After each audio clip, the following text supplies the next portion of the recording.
It's good to see you. I'm glad you're here. We have a big hole right here. It is a good opportunity to recognize and be thankful for not only the families that have their kids that sit down front and associate with one another and encourage one another, but they encourage us. And for those that work with them and work to build them up spiritually and in their knowledge. Really can see that whole this morning, and we hope that they will be safe in their travels today. I want to talk to you about something somewhat that we have discussed before, but not in its entirety. And we're not going to cover it all today. The section that goes from John 13 to 17 is sometimes referred to as the last discourse of Jesus. It is the longest single section of teaching that we have of Jesus in the Gospels. Only thing that comes even close to that really is the Sermon on the Mount. If we can put those two things, and what I mean by that is that both of those things happened in their entirety, so that they went from start to finish in one place at one time.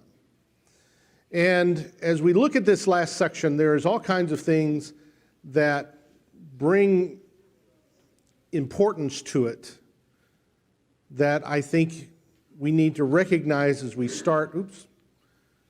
That went like 4 times. There we go. So let's just look at this for a moment. Because we have discussed, interestingly enough, we discussed chapter 13, and a few months before that, I discussed chapter 15. We forgot about 14. So that's what we're going to do this morning. We're going to look at John 14, the end of 13, and some parts of John 14. But we need to put this in context. This is the night Jesus is betrayed. He is in the room with the disciples eating the Passover feast. When we put the other accounts together with this, we have the encounter of Jesus establishing the Lord's Supper, as Jeff mentioned earlier. That's all part of this evening, even though John doesn't describe that. The others do. But we have the Jesus washing the disciples' feet because they have come in this mindset of who is greatest. And he teaches them this lesson on humility. Then one of the things he must do is also get Judas, who has betrayed him, and will continue that effort that night. He has to get him out of the room because the things that he's going to say are not for him. Because it is the tone and the idea of what takes place in the first part of this section. Remember, it's 13, 14, 15, 16, 17, with 17 being a prayer. That as we look at it, we have to kind of grasp that as we read these words, that he is only probably 4 or 5 hours at the most from being arrested.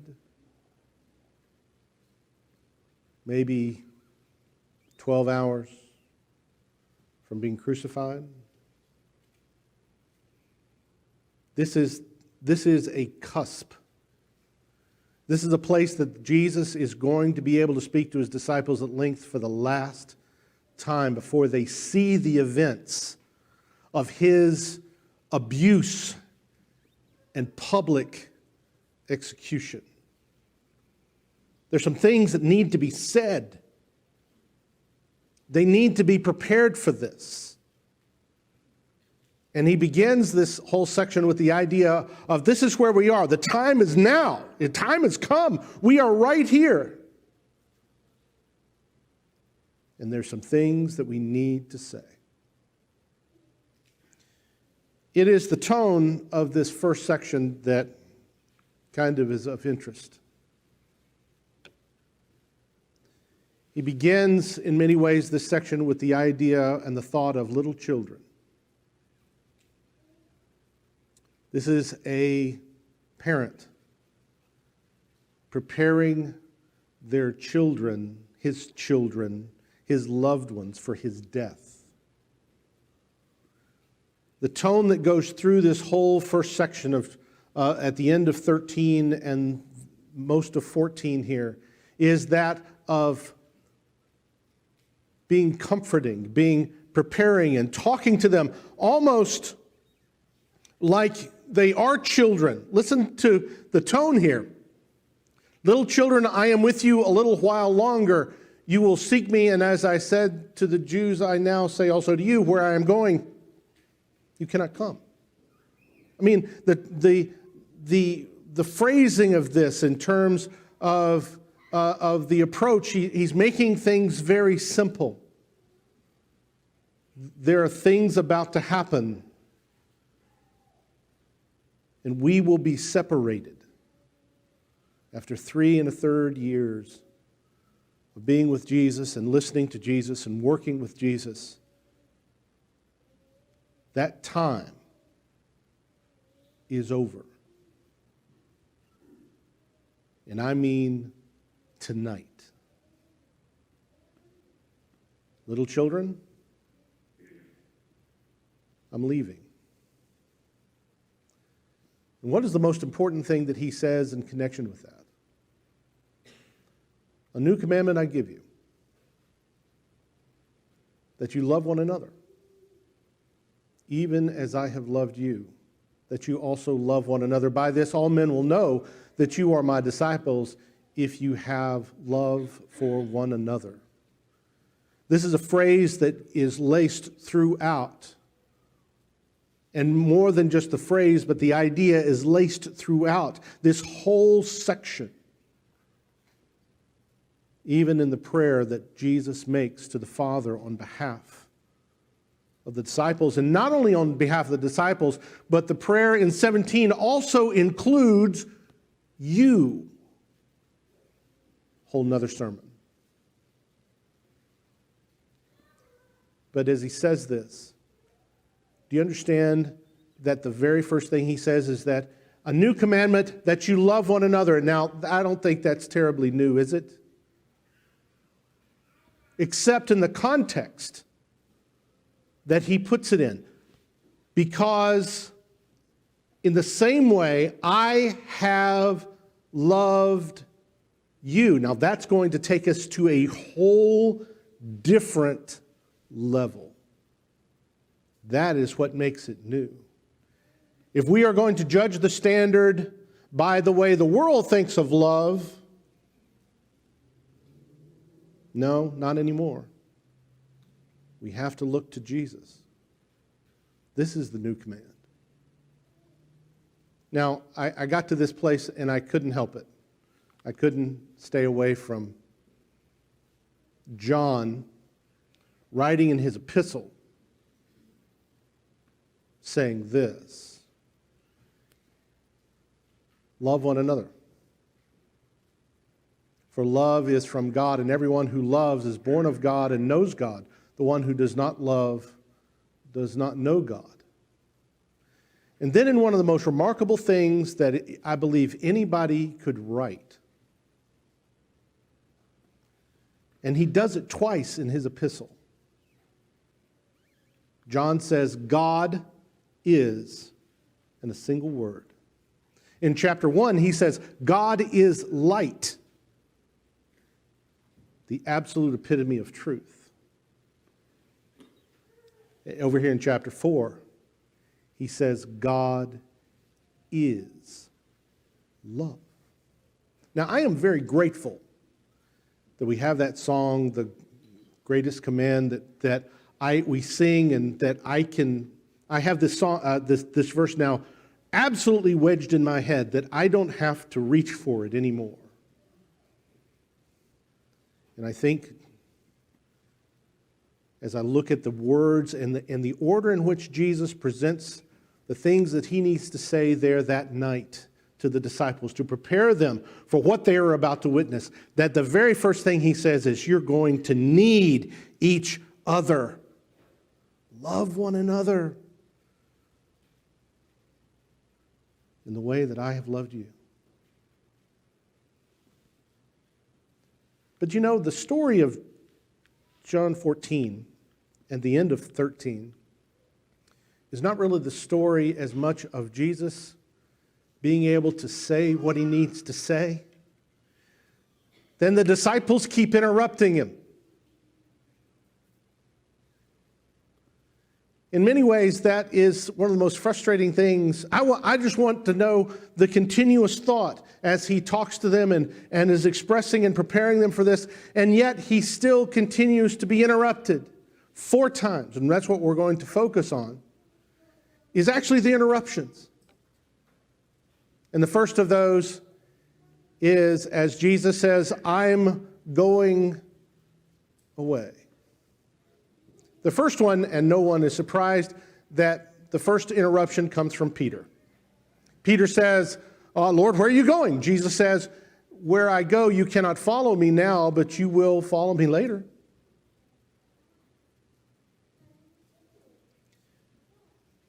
By tradition, the Bible does not discuss the death of Peter. Tradition says that Peter died in Rome, crucified, upside down, next to his wife. Have no idea whether that's true or not.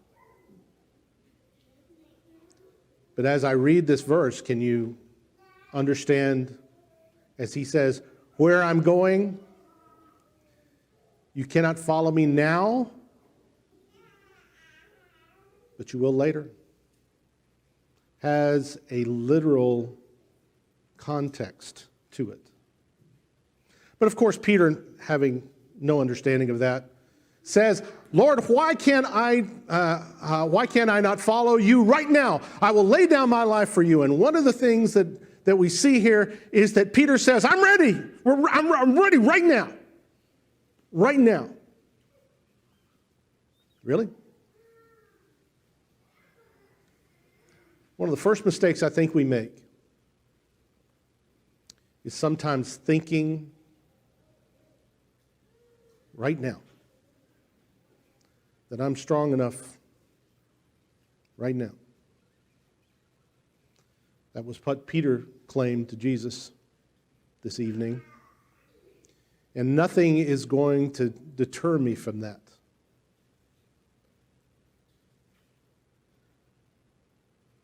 The thing is that it is often the case when soldiers are in combat for the first time, especially if they're wounded. All of the bravado, all of the confidence, all that they thought they were ends up shattered. It was nothing like they thought. It was nothing like they assumed. And what is going to expose Peter's weakness and Peter's mistake as he claims, I'm strong enough, is going to be a slave girl at a fire that points him out and says, hey, you're one of those followers, aren't you? And as that encounter continues, that Peter would swear like the sailor he was, so that no one would associate this foul-mouthed Galilean fisherman with the righteous man on trial for his life, but they're close enough that Jesus can still make eye contact with him. I'm going to tell you that Peter's question, why can't I follow, is answered. You're not ready. Oops. This thing's being enthusiastic. As the way we have, remember that John did not divide this into chapters and verses. So the thought goes directly from that into this: do not let your heart be troubled, believe in God, believe also in me. Jesus speaking here. In my Father's house are many dwelling places. If it were not so, I would have told you, but for I go to prepare a place for you. If I go and prepare a place for you, I will come again and receive you to myself, that where I am, there you may be also. Again, do you notice the tone? The idea that a parent speaking to a child that's about to be abandoned, in the sense that Jesus is leaving, and he says, but understand, I'm not abandoning you. I go to make your place before the Father a reality. The second question, as Jesus speaks here, begins with his statement, and you know the way where I am going. And Thomas is an interesting guy. Thomas gets a bad rap. Thomas, the man who, after the resurrection, says, I will not believe unless I put my fingers where the nails went through his hands and my hand into his side. I will not believe. To me, Thomas is a very pragmatic man. A man that once said that as they turned towards Jerusalem and all the hostility and hate that was for Jesus in that place, he says, let's go die with him. This is not a coward. A very practical man. A very literal man. Here he says, hold on. I don't know where you're going. How would I know the way? North, south, east, west? One of the strange things that I have learned since I have worked with my kids in the last year is that we pick songs and things to teach the kids and get them working together sometimes, and we have events where we have the kids in one room and working together. And the thing that I have learned, and everybody needs to know this, is never eat soggy waffles. Do anybody know what that means? North, east, south, west. That's the way they teach that. Never eat soggy waffles. To me, that's almost what Thomas is saying here. I don't know, which direction are we going in? Which way are you going? I don't know where you're going. How would I know the road to take? Do I turn off? Where is it? And the thing that he had missed is when he said this, he was not talking about the where in terms of a city and location, of course, but what he was saying was going to the Father. Jesus responds to this. If I don't know the way, how are we going to get there?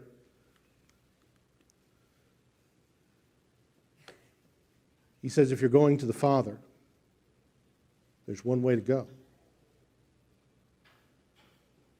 I'm the way, the truth, and the life.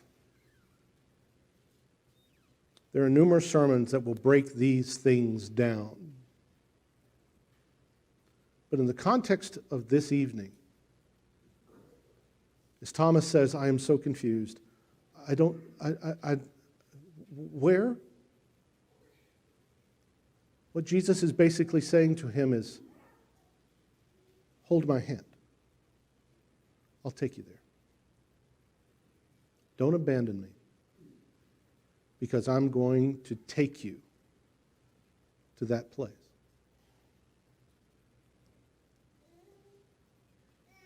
So much of our world could be changed if we could begin with just that thought. Jesus saying, I'm the way, the truth, and the life. No one comes to the Father. That's where he was going. But through me, by me. Some versions read. So the first question is, I'm strong enough to get there on my own. There's Peter. I can take anything. And he couldn't handle a slave girl. Thomas says, I don't know where you're going. He says, you missed it. I'm going to the Father. But I'm not leaving you alone. Do you get the idea that what is being exposed here in this time are the holes and struggles of the disciples? That in this shift, in the events that are about to take place, that their humanity, the weak parts, have been exposed. As he says, I'm leaving. It's going to be hard. Now, I'm going to tell you that it's important to understand that as he gives these words of comfort and as he gives these underpinnings of understanding to them to get them through this night and the events of the next day, he is not relieving them of the responsibility for which he chose them. That's chapter 15. I'm the vine, my Father's the vine dresser. I am the vine, you are the branches. Bear fruit in me. That's the mission. But before he can get to the mission, he needs to shore up their hearts. Thomas, I'm going to show you the way. And he will in about 12 hours.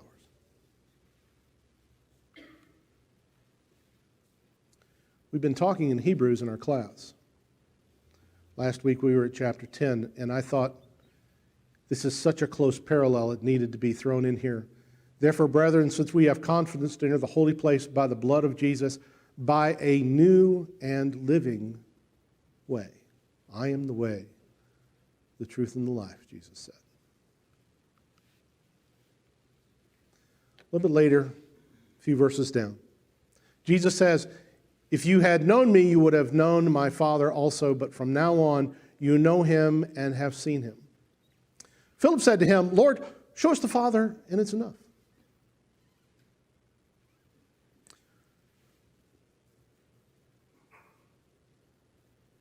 What is your concept of enough? What was Jesus here to provide?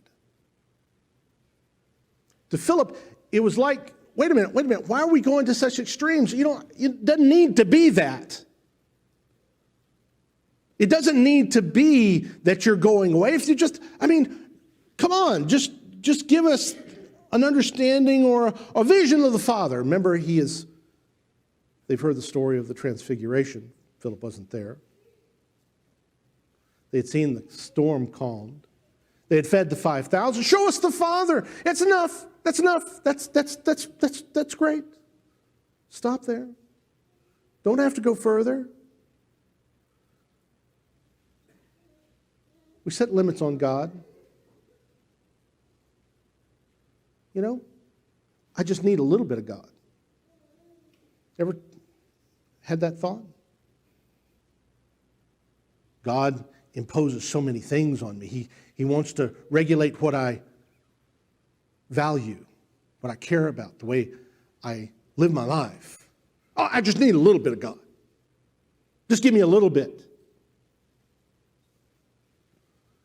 Don't need to be rescued all that much. Just give me a little bit, and we'll call it good. You're looking for the Father? Look to me. Again, it's hard for me to escape some of the implications of the book of Hebrews and some of this, as he talks about that God in previous times has revealed himself through the prophets. In these last days has shown us the Father through his Son. The complete representation. What does that mean for us?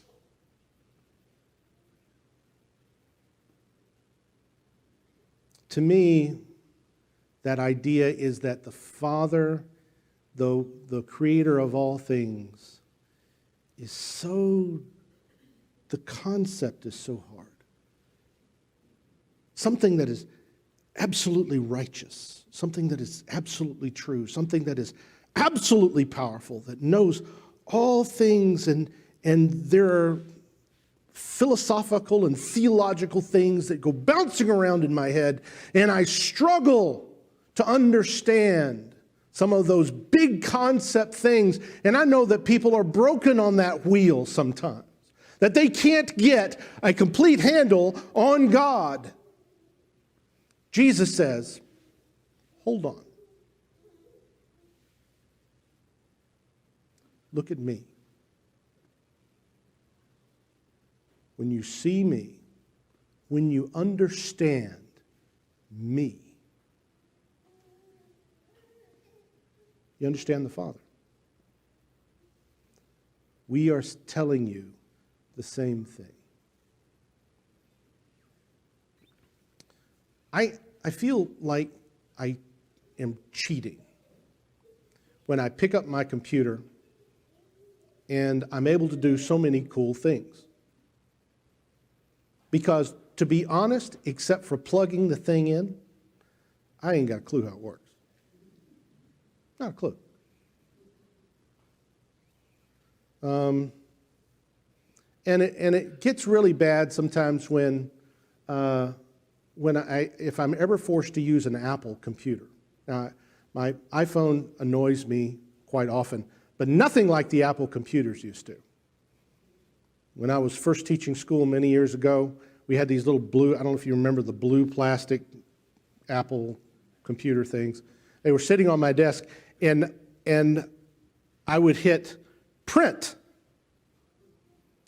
and the computer would go, no. Print, no. No explanation. No, how do I fix this? It'd just say, no. I had to get somebody that understood, that spoke Apple.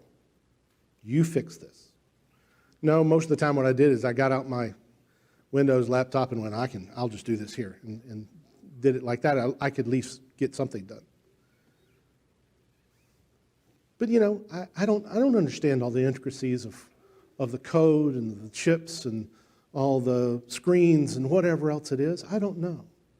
Have you ever thought about that we are end users of the message of God?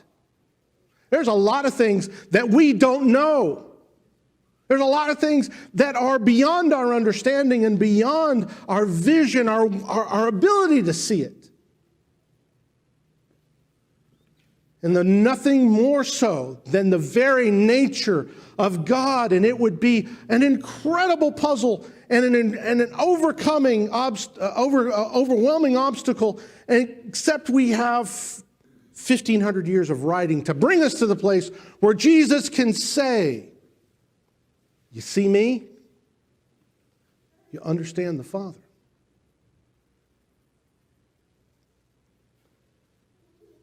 And as an end user, I can go, okay. This is what I need. And then the fourth question. Judas, not Iscariot, said to him, Lord, what then has happened that you are going to disclose yourself to us and not to the world? I think that he was a future correspondent someplace, because that question sounds like something that should be asked in a news conference somewhere, because I don't understand a word of that. Now, wait a minute. What has happened that you're going to change from what you said earlier and what we thought was going to happen, and what has happened that has got us to this place? Huh? Truth is what it boils down to is you changed the plan. I thought we were going to rule the world. I thought we were going to be princes. Remember, that's been the debate earlier in the evening of who's going to be greater. And Jesus is saying, I'm leaving. What? Who changed the plan? Why is the plan changing? What is the purpose behind all that? And listen to what Jesus responds with. If anyone loves me, he will keep my word, and my Father will love him, and we will come to him and make our abode with him. And he who does not love me does not keep my words, and the words which you have heard is not mine, but the Father's who sent me. You know what that says? There is an expression that I think about when I hear this verse. And it was one I learned from a guy I worked with many years ago. And we were asking all kinds of questions about why we were putting this on the roof or why we were doing this on that kind of, And I was just a carpenter's assistant. And I was taking up his time. And every once in a while, he'd look at me and simply say this: "Shut up and soldier."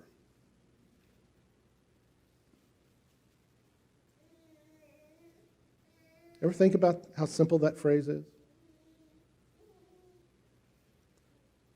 There is no end to the questions that could be asked about eternity and the plan of God and whatever else.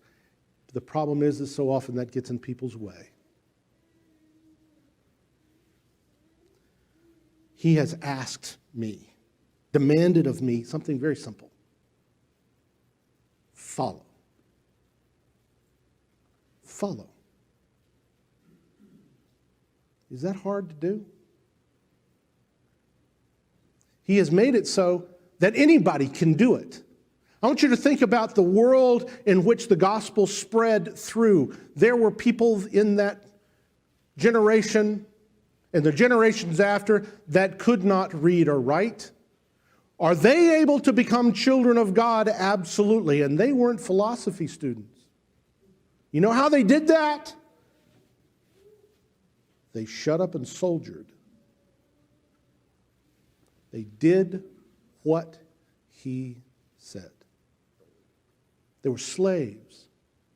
There were real soldiers. There were farmers. There were craftsmen. There were senators. There were all kinds of people that became children of God. And how did they do that? Did they get every question and every possibility and permutation answered? And the answer is no. What they did was what he said. Do that. Trust God. Know where you live. And if you come and abide with us, we will abide with you. Do you know that I don't have to have every question answered? I can just do what he said. So, oops. Here is, to me, kind of the summation of these questions. The first one, of course, is Peter. Look how strong I am. He says, nope. I'll tell you, if you start with that premise, you have already failed. Which way do I go? The simple answer is, he reaches out and says, hold my hand. Follow me. But it doesn't have to be all that. We can take... No. You need to see the Father. And you see the Father through the Son. But I don't understand. Just listen. Do what you're told, and we'll lead you through. To me, these are timeless questions. They're timeless struggles for me. I do want all kinds of answers to hypotheticals. I do want to say, yes, I am, look at me. Look how strong I am. Look at what I have accomplished. And yet I know somewhere around the corner, because of Peter's question, there's a slave girl that's able to terrify me. If I decide to step out alone into the night. Each of these are my questions.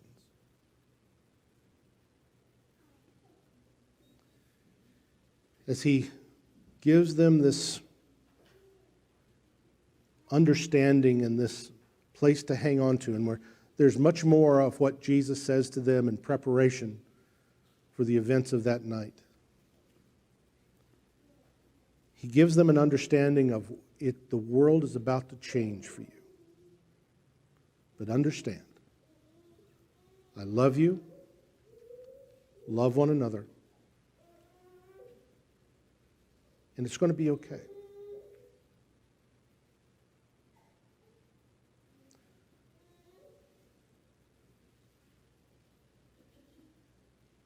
A parent is dying.